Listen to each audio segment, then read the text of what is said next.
narrative. Hey everybody, welcome to Forge the Narrative. My name is Paul Murphy, your host. I'm joined tonight by Chris Morgan and Mike Brandt. What's going on, guys?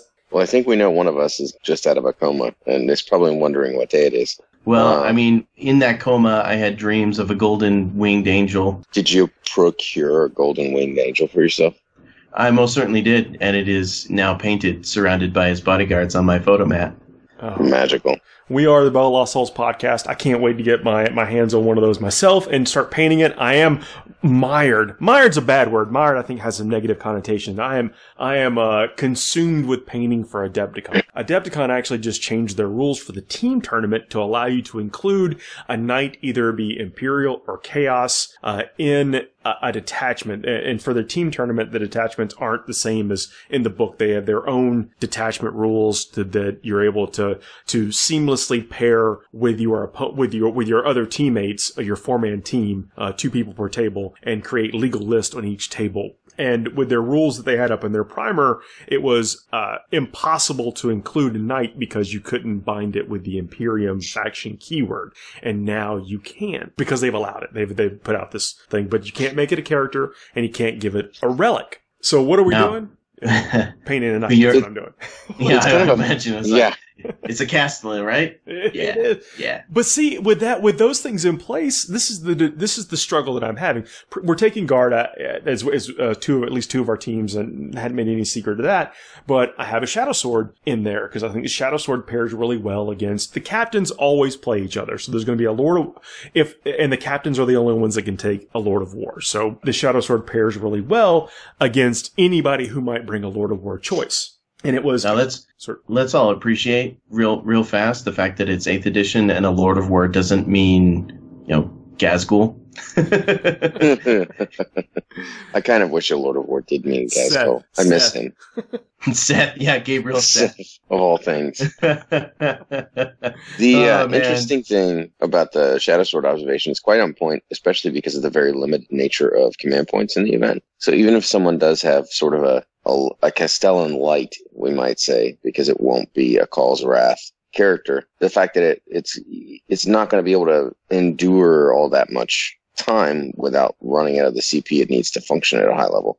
Right, and you also no relic, no character, so it won't be doing the crazy heroic interventions and that kind of stuff. I mean, it takes a little bit of gallop out of its step, and so when I'm doing these, I actually have a spreadsheet provided by a good buddy of mine that is a damage calculator, and I'm plugging it all in and figuring out what does what, and the convention is, okay, dummy, take the knight and move on with your life. But then the analyst in me is like, I need the Shadow Sword and a couple of wyverns. Well, you definitely need them wyverns.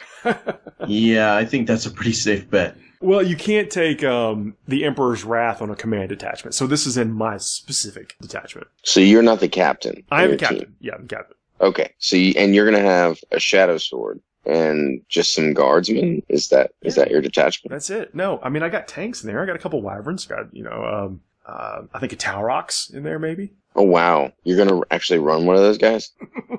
Hey man, I know the only crazy people have run those that I've heard of, especially at tournaments, right, Mike? Well, okay. I mean, I wouldn't admit to it anymore. I don't necessarily want to give away I will give away all the strategies. No big deal because whatever. But there's a lot of allied objectives in the Adepticon team tournament, so you have to control something with an ally. So having a transport that can transport your teammates' stuff could be an advantage. I mean, we're working out all of it, especially with this knight thing. We're working out all the particulars of the list, but it has thrown a wrench in it because then you start, the math is way different with the knights, and that's actually one of the I think the issues that anti-knight people have is that it just really throws off the math, and I think it's worth talking about. Mm-hmm. The team tournament is first. We should probably cover this for the audience, right? Like what's going on with the team tournament format so that people understand why we're talking about it in the way we are. Sure. So Adepticon's team event it's a hobby event first and foremost. Very, very heavy soft scores, and it's their legacy event. It's what started the whole thing. It's one of the crown jewels of Warhammer 40k tournaments. It is. And it's 4-man teams that play 2-on-2 against the other team. In 2 separate games each round, and they rotate through who's paired with who. And so you're going to always play with one member of your team at least once, and then the remaining games are captain's choice. So there'll basically be 3 games where you're going to round robin with each of your teammates. And then there'll be 2 rounds where your, perfect combination can be in play. And it's interesting because you can run 4 detachments that are the sort of base detachment, because Adepticon basically creates these unique command detachments that can only be used within their tournament as a way of instilling sort of a natural comp and restricting the amount to which you can sort of abuse the format. Though, of course, us gamers always figure out ways. No matter what it is, we'll figure it out. You give a system, someone's going to find a way to exploit it.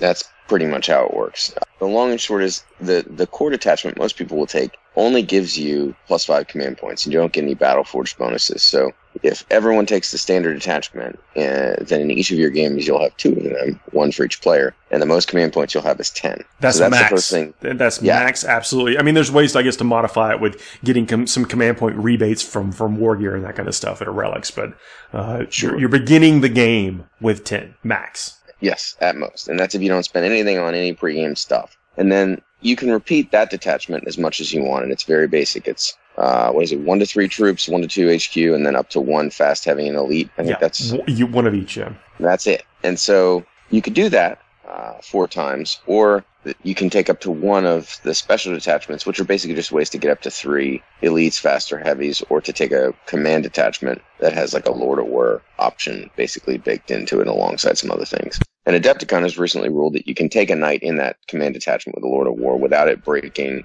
its house rules and everything. Imperium or Chaos. Alongside other Imperium. Yeah, or Chaos. Yep. So when Paul's talking about what he's talking about, he's kind of going, how can I bring a Shadow Sword or a Knight and pair it with XYZ, and how's that going to work in a team environment, depending upon which of my 3 teammates I may be paired with, especially because to drive home their format, many of their mission objectives must be scored by having a unit from each team member in the game within 3 inches of the objective to actually control it. Yes, so you've got to have this weird mix of durability and synergy. And so, what you really want to do is minimize your bad pairings with your teammates. So if you're building a list and you run into a situation to where 2 of your games are going to be bad pairings with your teammates, you need to refine your list. I think if you have any more than 1 subpar pairing, then you're pretty much messing up. Yep, that's about spot on. And so a lot of teams will do 4 of the identical same list, so there is no, quote, bad pairing, and then a lot of teams will try to go next level and do interesting combinations. And you can do that with Guard and Tyranids, and that kind of stuff does really well for copies of the same list. I mean, I'm talking, a Guard thing could have 4 tank commanders and 10 Leman Russes. I mean, I'm not saying that's good, but you could just, you could have that type of automatic synergy and redundancy across lists like that. You can, though you have to be careful in the sense that the rule of 3 still applies for any combination that may occur. And since you must get paired with each teammate at least once, like our list, we're looking at Tyranids and Genestealer Cult. And initially we were like, well, why don't we just have the 2 Tyranid lists have 2 fly rants each? Well, you can't do that, because the one game where they get paired together, you'll have 4 fly rants, which is illegal. And so that pairing doesn't work and you'd lose the round. Listen to what Mike just said, not what I said. Yeah, I heard the 4 tank commanders, and I was like, I'm just going to subtly talk about an alternative set of facts. Smooth like butter. Yeah. So it's an interesting format. It's very much the own thing. People go crazy on the hobby front if you've never been, and so they surround the room with all their displays. Yeah, it's just insane. There's big team spirit awards and theme awards and everything else. And we've won the event before and won, best battle and other things and various teams that I've been on. But this year I'm going with Pete Foley, who's the head of rules for Games Workshop, or Book and Box Design or whatever it's called, and who's become a close friend over the years. And we're going with Tony Kopak and with Phil Rotokanakis, who's the head judge of Nova. And we are going to have fun. There's a very good chance that Pete and I, who both play guitar, will have hair metal outfits and pocket amps plugged into guitars, ready to annoy everyone as much as humanly possible. I can't wait for that. Yeah.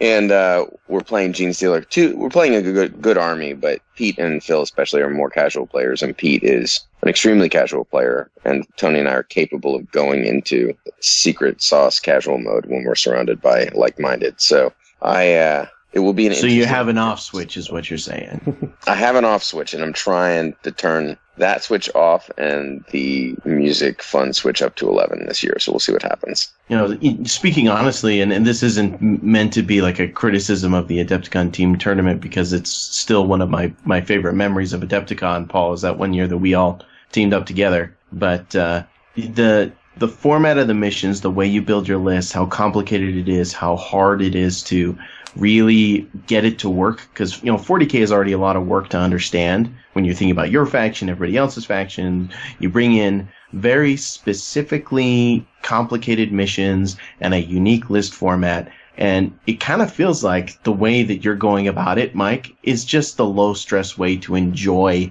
an event like that, where you're pretty much saving yourself from all of that extra stress of figuring it out and just going to have a good time. And that is rewarded at the Adepticon team tournament much more than at other more competitive things like say the American team tournament, the ATC. Well, it's more of a battle point focus, whereas the Adepticon team tournament it's not even equal weight. I mean, there's battle points is a high weight, but you're not going to place very high unless you do really well on the hobby side, unless you do really well on the sportsmanship side, unless you do really well on your whole presentation of your team. It's a pageant. I think it's really probably the best way of describing it, but I don't mean that in like in any kind of weird way. It really is a best in show type event.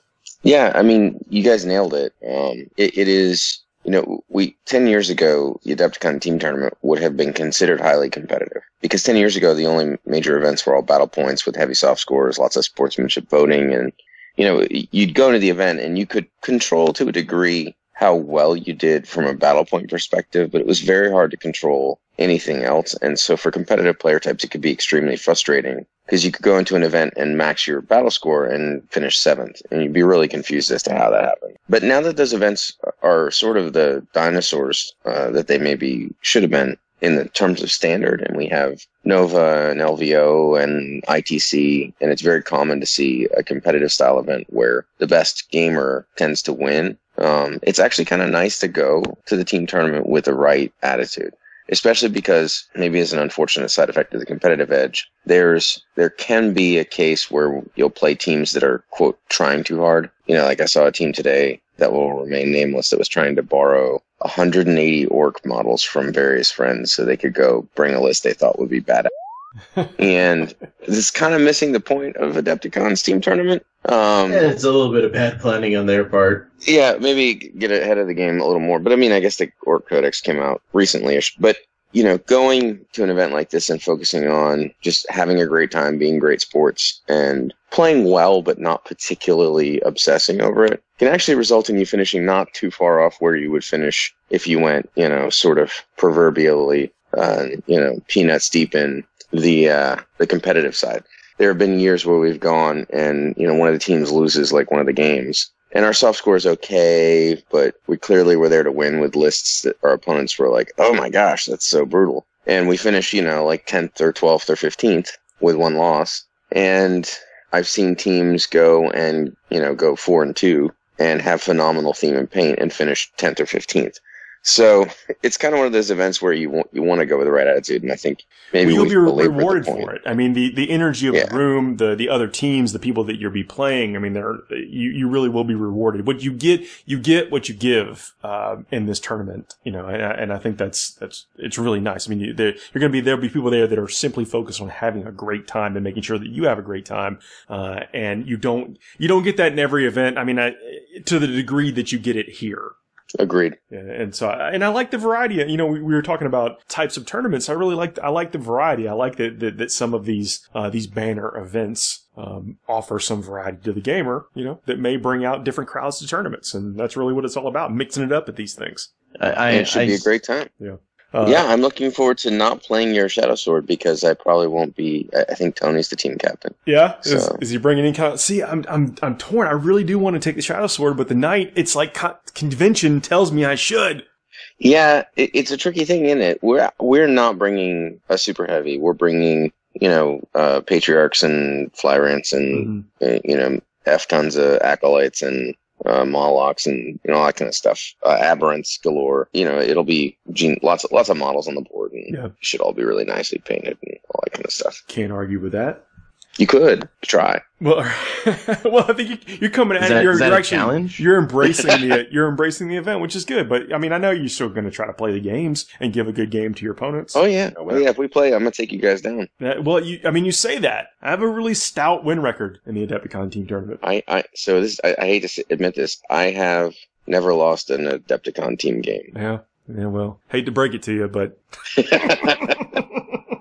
The cameras are coming out if this one happens. That's right. Well, actually, my team is awesome. We've actually won Best Sport 2 years in a row. Wow. Who's to say it won't be a sporting competitive game? Well, but that's also taken down at least one table loss throughout the tournament. And so when you think about the fact that it was 100 and something teams or whatever, 400 and something people playing, and if you were to go through to a regular grand tournament and suck down a loss, you're not going to place anywhere in the top 10%. Yep. So it's very possible this is still, it's everything you were just talking about, it all factors into your overall score. And so that helps, I think, keep the energy and the spirit of plus everybody's cool costumes. I mean, we're not ones that dress up, but a lot of people do. And the monolithic displays and stuff, we're going to be joining the monolithic display club again this year. Hopefully making the showcase. That'll be exciting. Yeah. And I have an instant show note. I took my first loss last year in the Adepticon team tournament. I just remembered. It happens to the best of us. I have to retract my statement already. It's okay. It's easy to forget those things. Whatever. Indeed. But I'm really looking forward to it. Can't wait. It's just, we're going to continue to talk about Adepticon leading up to it and some other things coming up this year. So, I mean, it's going to be a really good time to be playing 40K.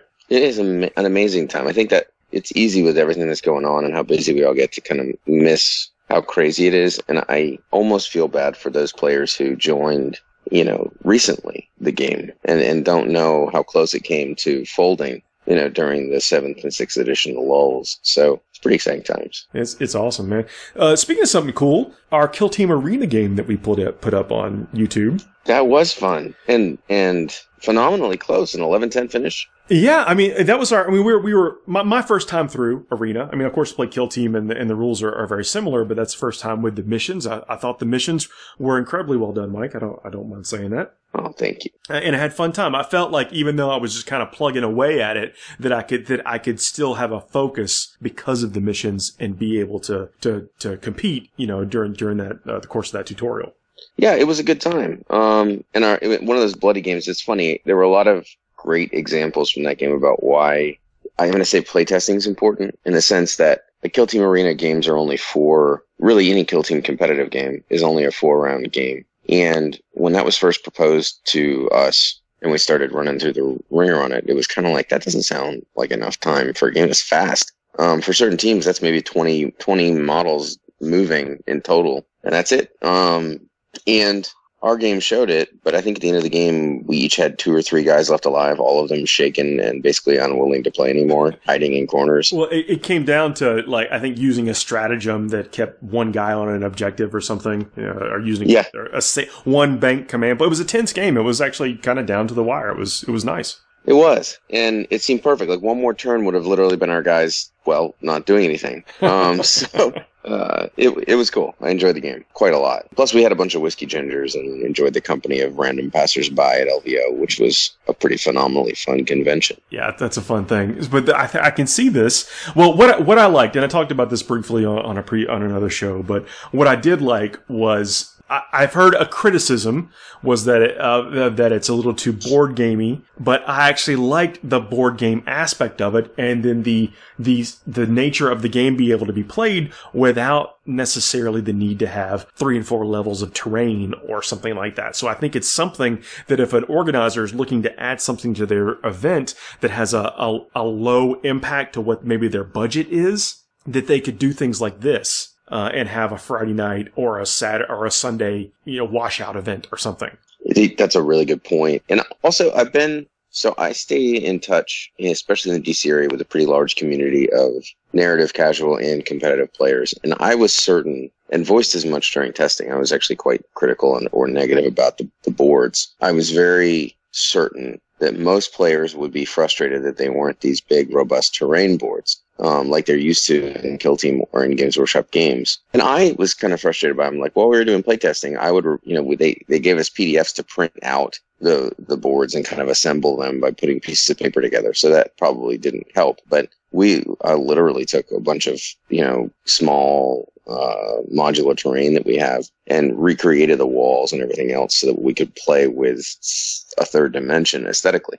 And I have not found most people actually being all that critical of it. I found most people to have a reaction like you had, which is that it's actually pretty fun and pretty cool and lightweight and easy to get into. So I've been pleasantly surprised to hear narrative and casual players as well all kind of say, that's cool. It seemed great to me. I enjoyed it. Really tight, fun. So maybe my fears were all for naught. Well, I mean, I love 40K. I mean, that's why we're here, right? And I love the terrain. I have a couple of, really nice full boards of terrain. I can scratch that itch another way. I like to get in the car this weekend and I grabbed one tray of figures and the play board that folds up and sits right on the top of the tray. And that's all I had to carry to my buddy's house. It's a different kind of game, but you still get that's a lot of the same visceral effects because you're moving around the figures that you like and you are blowing people up with melty guns.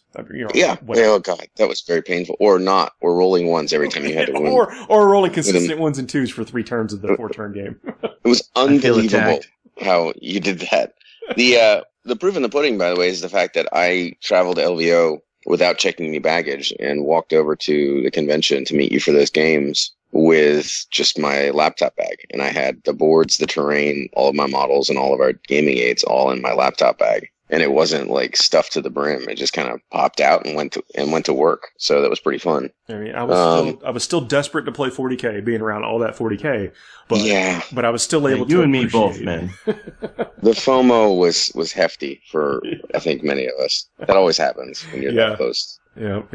But I did really enjoy it, and I think it's something that people, if you already like Kill Team, then you're going to like this too. But it is different. It's different because there's a little bit more focus on objectives, and you're dealing with a 2-dimensional environment. But that also includes like going around corners. You get a little bit of kind of like we talked about it on a previous show about being a little bit more like Zone Mortalis, but it's kind of like it's even got like a little Space Hulky type feel to it.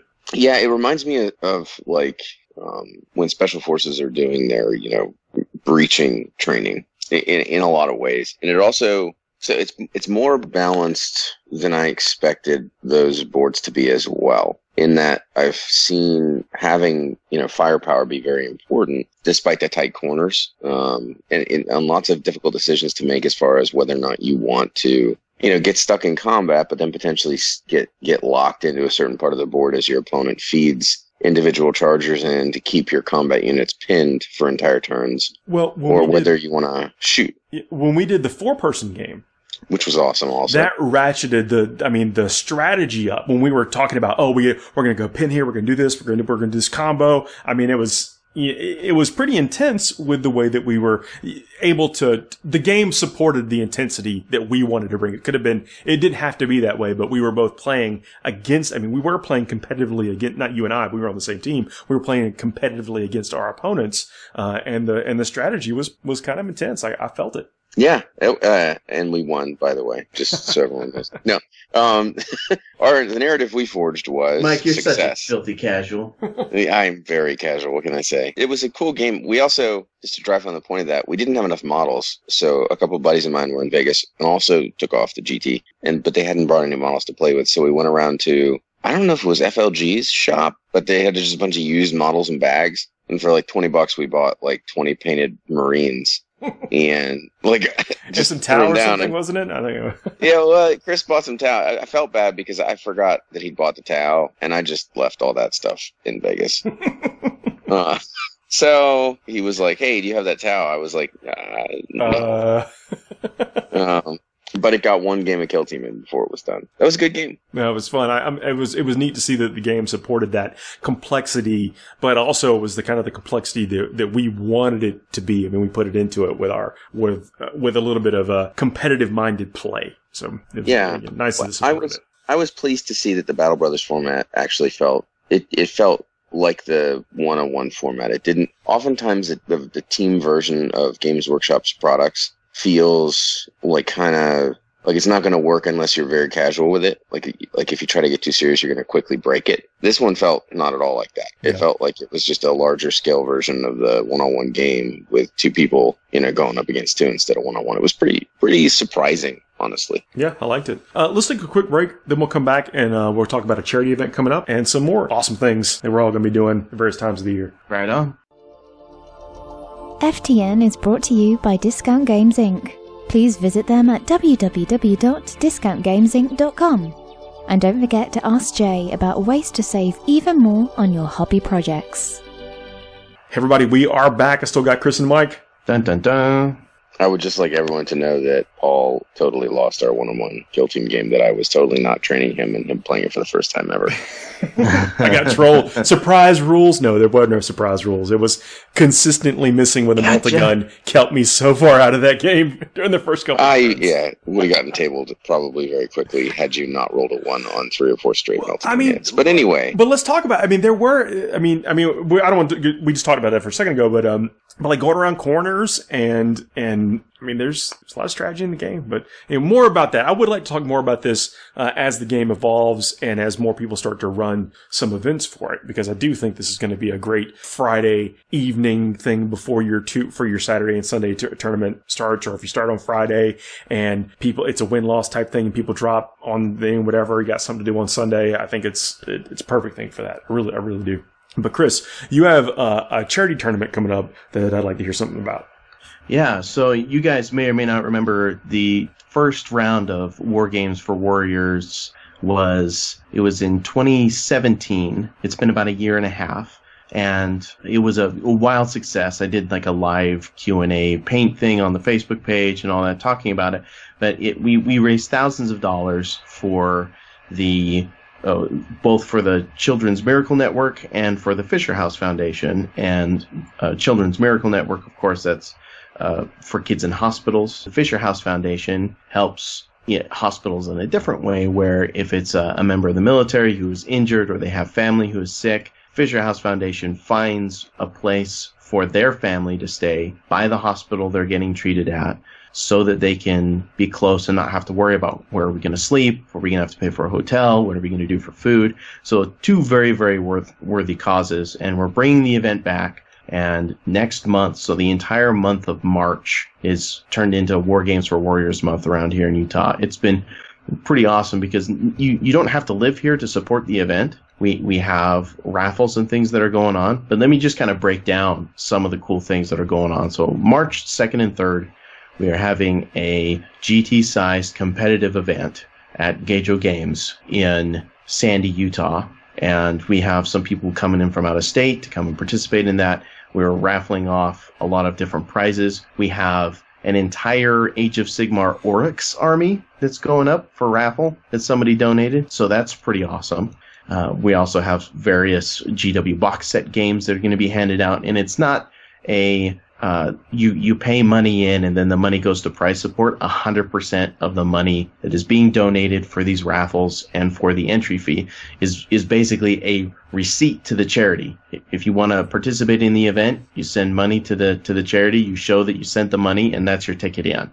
So all of this is just donated, and we have several different stores and sponsors and partners that are helping out with it. This, of course, has been organized by Mario Capizzo, one of the Round 1 Warhammer Heroes winners, and he's been working his butt off to try and get this ready. We have the local Utah hockey team is even sponsoring the event. That's cool. Which, yeah, it's really awesome, and we are doing an Infinity tournament on March 9th. We're doing an Age of Sigmar tournament on March 16th. We have War Machine and Hordes on March 30th.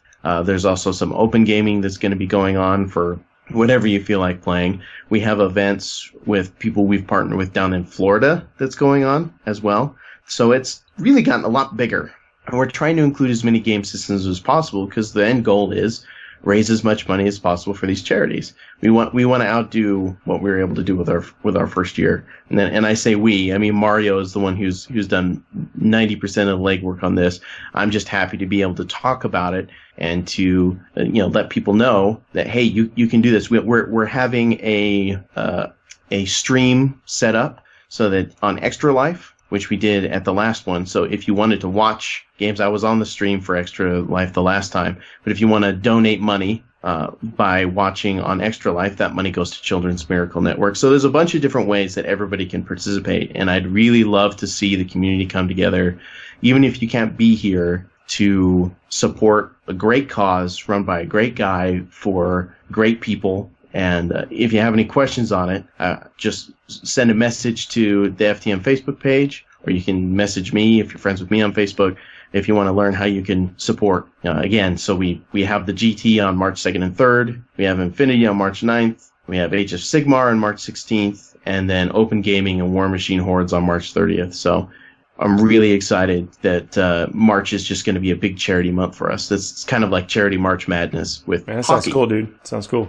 Yep. Hopefully people can tune in for that. Message us for details if you need any help finding any of the stuff. And I'm looking forward to hear how it goes. Yeah. Appreciate you got talk about it. My good thoughts with you. And double kudos out to Fisher House Foundation. It's one of the 3 charities the Nova Opens Charitable Foundation is always focused on. So you guys have chosen well, and you're supporting, I think. Yeah, we want to make sure that as much of the money is getting to the people who need it as is humanly possible. I mean, Mario himself is a veteran.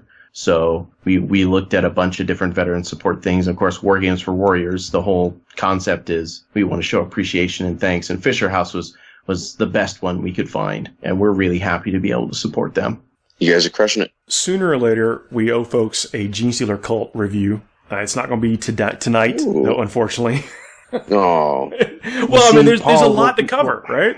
We should have just done it as a cult ambush episode where it just comes out of nowhere and bam. That may be how it has to happen. Yeah, that may be actually how it has to happen. But I want people to have asked and been asking, and I apologize for not getting it out. That definitely should happen soon because it's a great army, and I think it's one of those that you will see it. You're going to see it played, and it's going to affect what people have to face in tournaments. There's some incredibly tricky things in there that the Gene Stealer Cult General can do to you.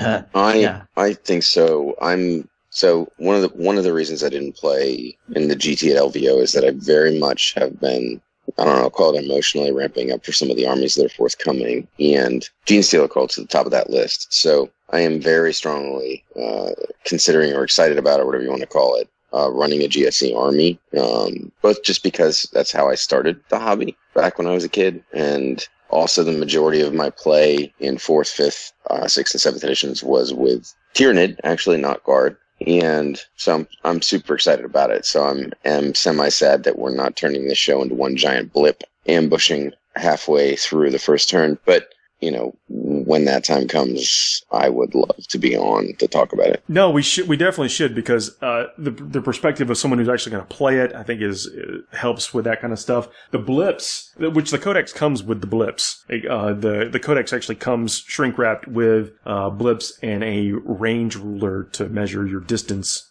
from folks. It's a 9-inch ruler. It's not like you probably don't have a tape measure, but it's included here. Irrefutable 9 inches. Yeah, those with Space Hulk PTSD, from getting ambushed by Gene Stealer blips. The only thing I can hope is that some of these blips actually do in fact have zeros underneath them, so that it's just there aren't actually. That's not going to happen. That's not going to happen. It's a very interesting mechanic, and I'm not trying to do a teaser here either. I want to let people know that it is coming, and we'll talk about it in a way that maybe has already some lists built associated with it too, and focus on just the stuff that you might see, especially since a lot of people have covered it by then. But yeah. I apologize for not having it out sooner. Yeah, my hot take on it is that it's going to look really powerful. It's going to sound really powerful. A lot of people are going to buy into it, and then it's going to whittle down to the people who can really take advantage of those janky tricks. So I'm looking forward to discussing all that with you guys. Yeah, absolutely. Coming up soon, Nova Open registration, Mike.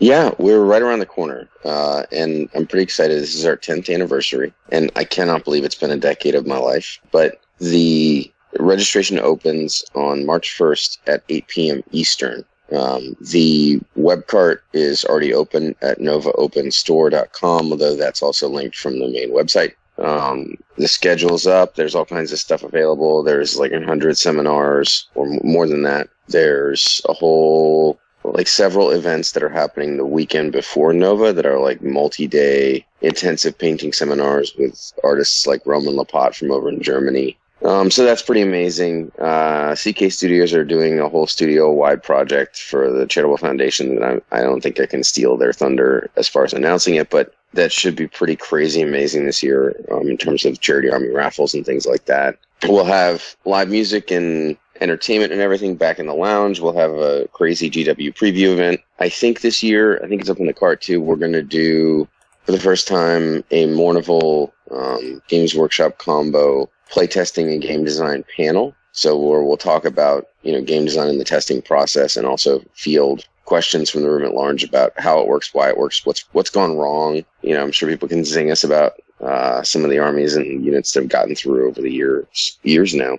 So we'll have that, a bajillion painting classes. I won't go over all of it just because it would honestly take too long. When's the date that the people can go to register? I mean, they can look at the events maybe now on the website, but when can people get in there and register if they want to try to compete for one of those Supernova packages? And March 1st, 8 p.m. Eastern. Mark your calendar. That's when, pro tip, you heard it here first, when you go to register, if there are any choices, like drop-downs, like picking the size of your t-shirt and things like that in a Supernova bag, don't pick them when you're registering if you're trying to get the early bird stuff, which is almost everything Premier. The 40k GT, the 40k Narrative, which has a couple hundred spots but will sell out in the first hour.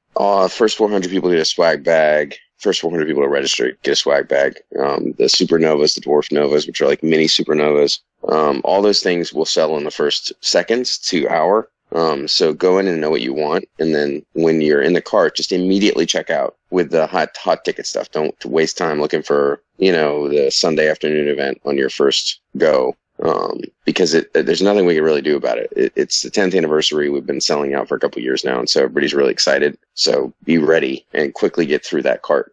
And that's not a pro tip a lot of people know, so you can consider yourselves having heard it here first. Get the early bird, get in your cart, check out immediately, then go back and pick up some of the not limited stuff. Yeah, and set your settings. So, like, if you pick the wrong shirt size because you were going really quickly, that's okay. Just go back and fix it after you've got the product. And that's on you said March 1st, that's a Friday. Is that a Friday? It's Friday. It's always March 1st, so I never actually know the day of the week. It happens to be a Friday this year. Excellent. So you guys will have your Friday paychecks or whatever, and reminder everything that we do goes to charity. So the entire staff from me on down is all volunteer, and we appreciate it. Heck yeah. If you guys are looking for something to do before Nova and after Adepticon, the Barnyard Brawl 3-day event is happening April 27th and 28th. Big grand tournament for 40k, big tournament for Sigmar. Going to be some side events, some kill team events. I know a lot of folks in my gaming club are going to be traveling there. I'm helping coordinate on the vendor side, so I know there's going to be a ton of prize support.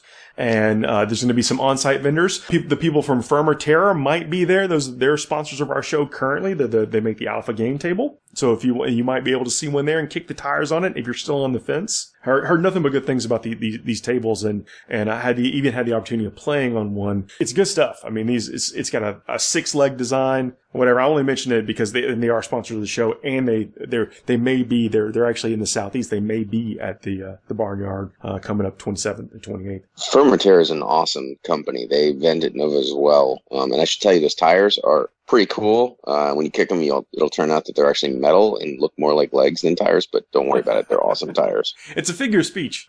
Well, it's going to be a good time. It's going to draw a lot of players from around the area. Hopefully, you're one of them. If you want some more information on that, hit us up. Happy to talk to you about it. But I actually went to this venue or the area and played in November and had an awesome time. The people all the way down the coast, the East Coast, were at Cam. And there's a lot of people that had not seen at other tournaments and still had a really good time meeting those folks. So it obviously draws a good crowd. Hopefully you guys can be one of them. That's the stuff I wanted to talk about. The calls to action on this show.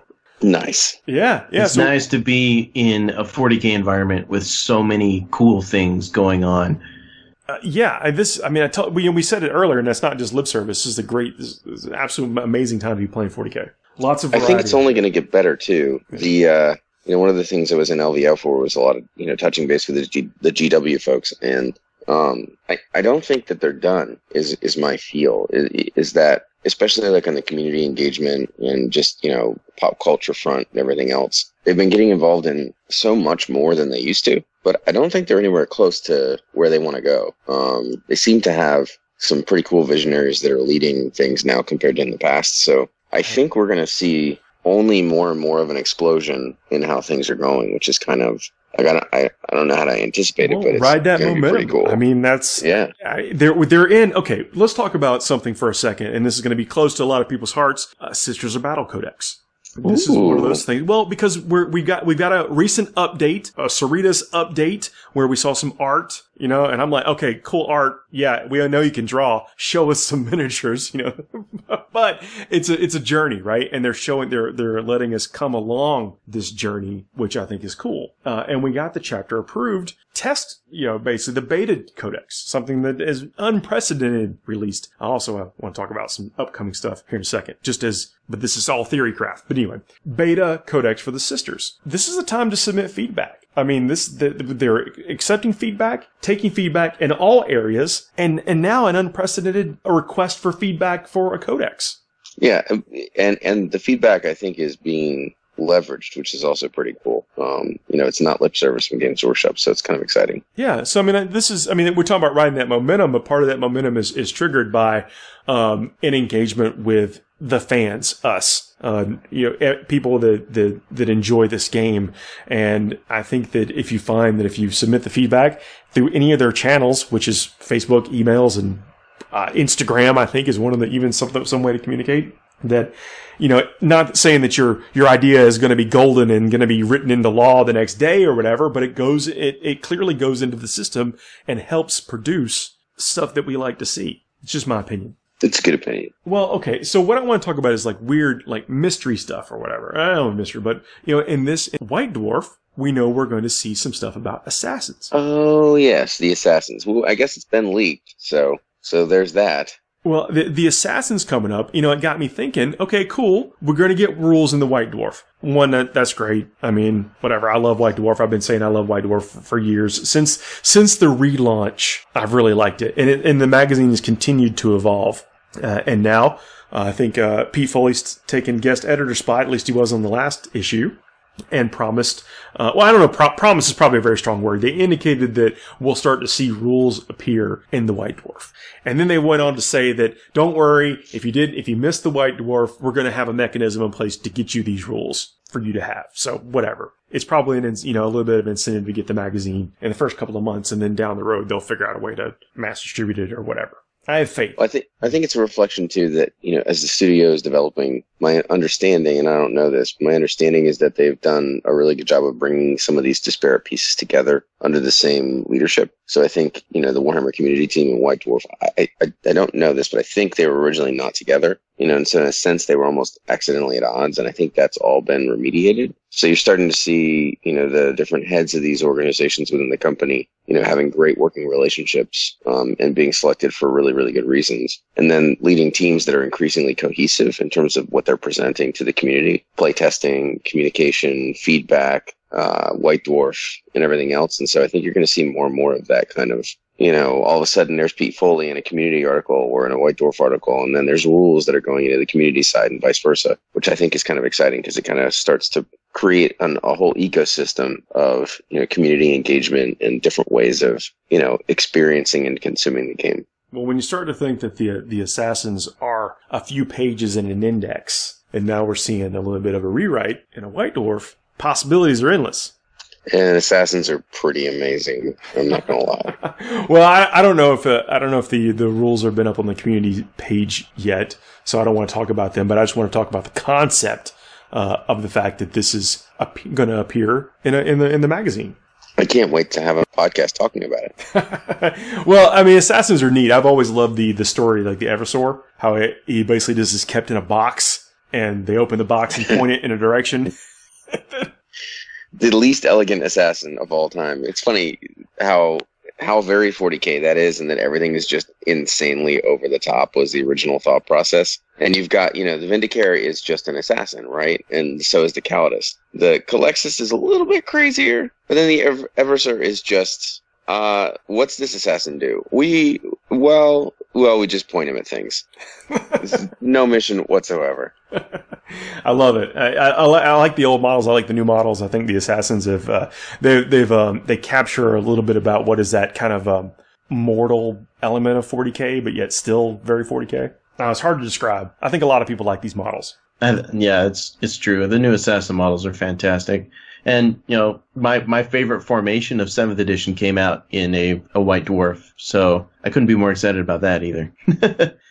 Well, it's just gonna be cool to see where this goes. I mean, I basically encourage people to get the white dwarfs because, well, one, I started doing it originally because of all the painting articles. In older editions of white dwarfs, they would skip steps in the painting articles, and it was very clear, like, dude, that is not step 4. There's like 9 steps in between 3 and your 4 here.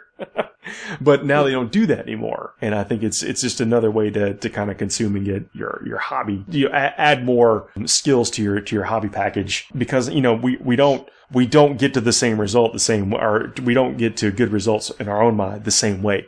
Sometimes we find tips and tricks and cheats that are easier for us to accomplish to get good miniatures. Yep. Well, and they've done a lot to. I feel like we're plugging Games Workshop hard here. We're not being endorsed in any way. No. I genuinely feel this way about the White Dwarf. Yeah, I'm the same way. And you mentioned the hobby thing. I noticed, or I had an epiphany, that they've like slowly been modifying the way that they do their painting articles and the way that they do their paint lines, so that like it is almost like 7-year-old, 5 to 7-year-old level easy to make a model look nice these days with the line that they've sort of gone to and the tips that they've been giving. That's the videos. The videos show you something you can do in 5 or 10 minutes to get an edge highlight or a neat effect. The White Dwarf is a few extra steps. I think they take advantage of the print medium. Yep. But you can look at. It's what you want to invest in your model. And I think it's anytime you can get, like sometimes it's just the layer of a color. Like, I would have never thought to use Doom Bull Brown, whatever, as an example. Or is it Ambull Blue now? I've not gotten the Ambull yet. Is that even out yet? Is it? Yeah, I don't even know. That went up just this last weekend, I think. The number of models they're putting out in these weird, like, wouldn't it be great if categories is mind-boggling to me. Speaking of the New York Toy Fair, we got that example of those models previewed from the Toy Fair. I think it's great that they're actually going out to these more mass market type toy fairs, and then we get also something to see cool, like the Rogue Trader that they previewed. Absolutely, the 2 AdMech things, stunning. I just want all of the Rogue Traders. I think they're so fun. Yeah. Talking about the mortal side. I want them. I want them individually. All of the models in that box are models I want to have or have wanted to have for years. I just painted a Primaris Psyker, like the metal one. But whatever, you need more than one. More pro tips still a good on model. the list that Paul's bringing. Now there's a Primaris Psyker and a Shadow Sword, which is a pretty good combo, by the way. It's a pretty good combo. Yeah, just a little bit. Oh, well, speaking of hobby tips, Chris, I know you've been painting gold. You've actually been painting Sanguinius from the Forge World 30k release. And you said you found some innovative ways to make your gold pop a little bit better. Yeah, and it's interesting because the pop came from breaking out of my typical wash routine. So normally when I do my golds, and I've done it like this for years, I would do, I'd start with a dark gold, and then I would bring it up to like a medium gold, like say Retributor Armor would be the current equivalent, right? But the thing that I started doing, instead of putting my next wash of Agrax Earthshade, is instead I started going for blue, green, and purple washes to bring out some of the contrast in there, and then building up the bright golds from there. And I pretty much went to a hobby shop and bought every single gold I could because I really wanted this model to look good. Yeah, you wanna do it a level past whatever it is you've ever done before. You gotta push it past. And I was able to do that. And I think that one of the things that sold it the most in terms of making the color rich and also making the contrast look dynamic and visually interesting was a mixture of bringing up going through all the stages of golds, and I've done half steps of golds and silvers to bring up the extreme highlights and all that. And highlighting is something that pretty much everybody can figure out and know what to do with.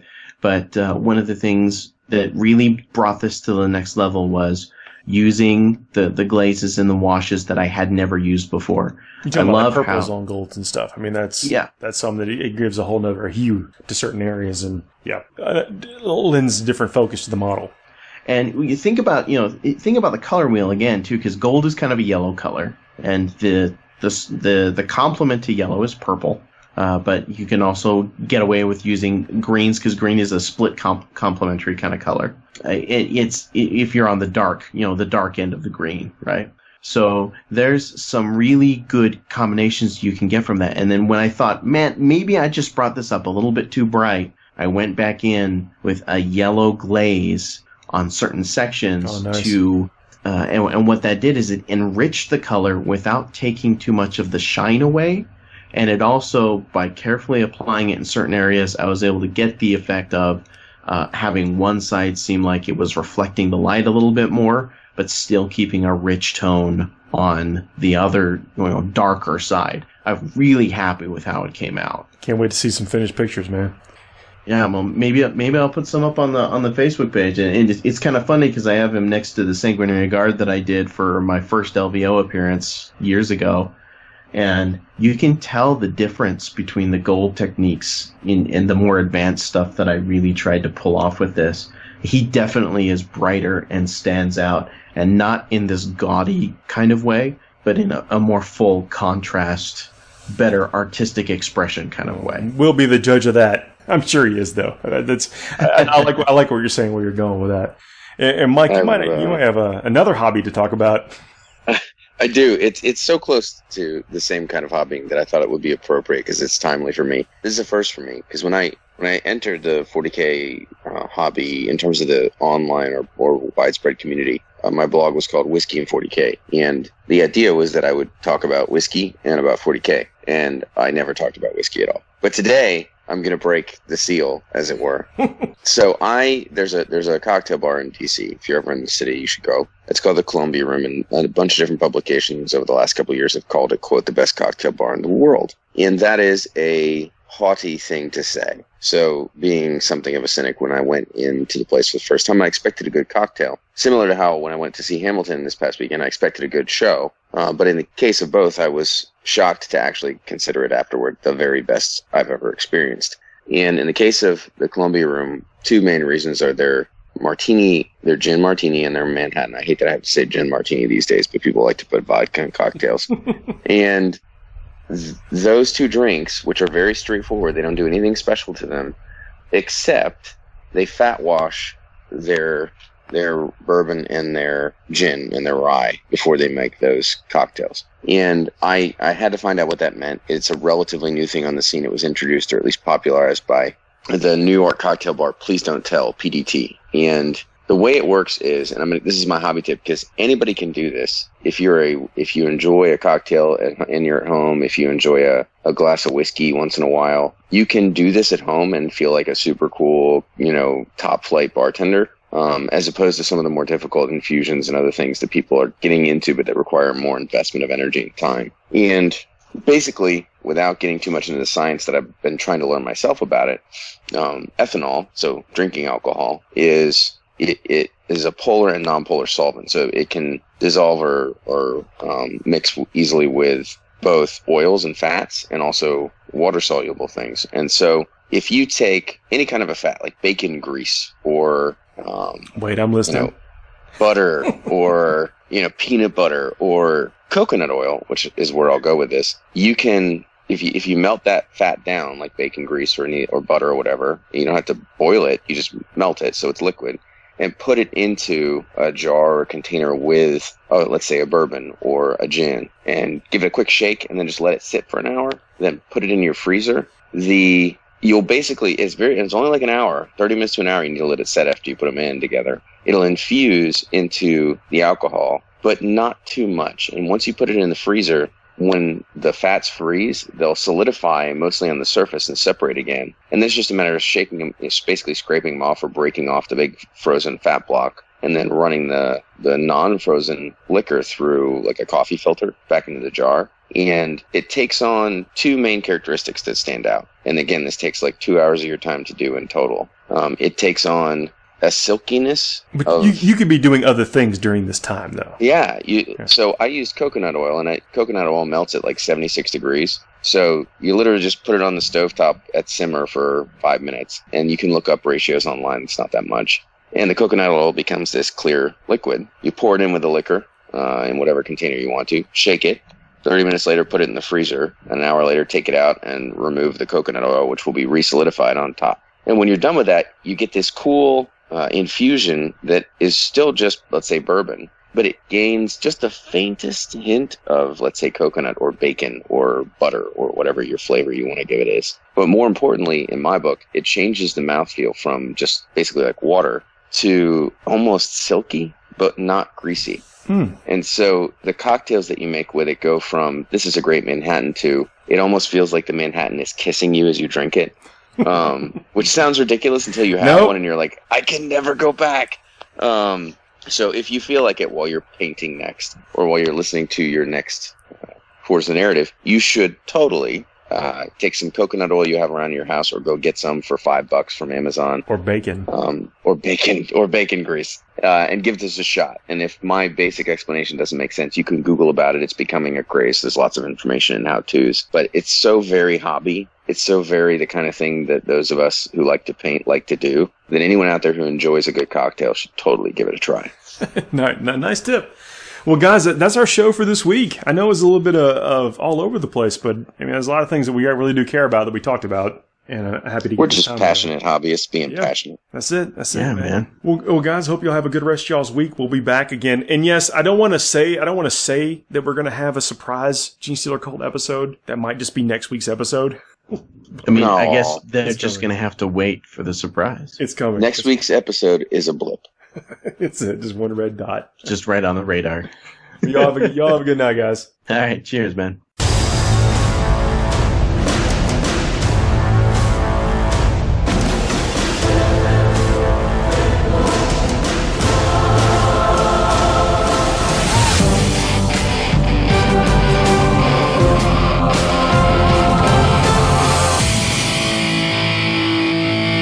Nobody puts baby in the corner.